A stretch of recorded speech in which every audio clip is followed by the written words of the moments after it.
ya. Rasanya gimana sih? Pengen nyobain deh. Ini rasanya susu teh, cuma rasa permen karet. Ini nanti susu nggak pakai bahan pengawet. Pokoknya enak lah teh. Ya udah teh, mau nyobain satu.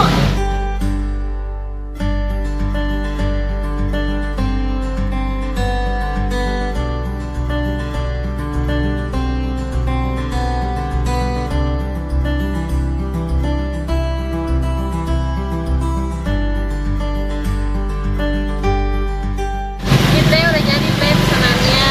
Enak tahu, permen susu, permen karet. Oke teh, makasih ya.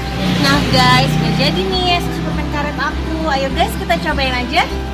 Bismillah.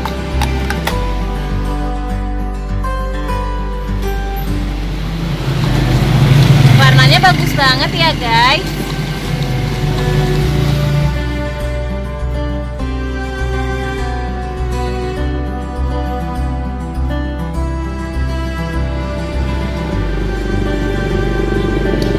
Iya guys, ini rasanya kayak permen karet.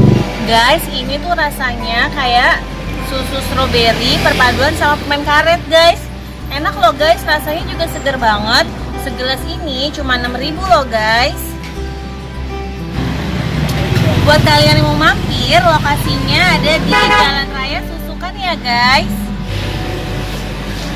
Wah guys, ini enak banget guys diminum siang-siang gini. Pokoknya kalian wajib mampir ya guys. Oke guys, udah dulu ya jalan-jalan kali ini. Jangan lupa like, comment, share, and subscribe guys. Makasih ya, assalamualaikum.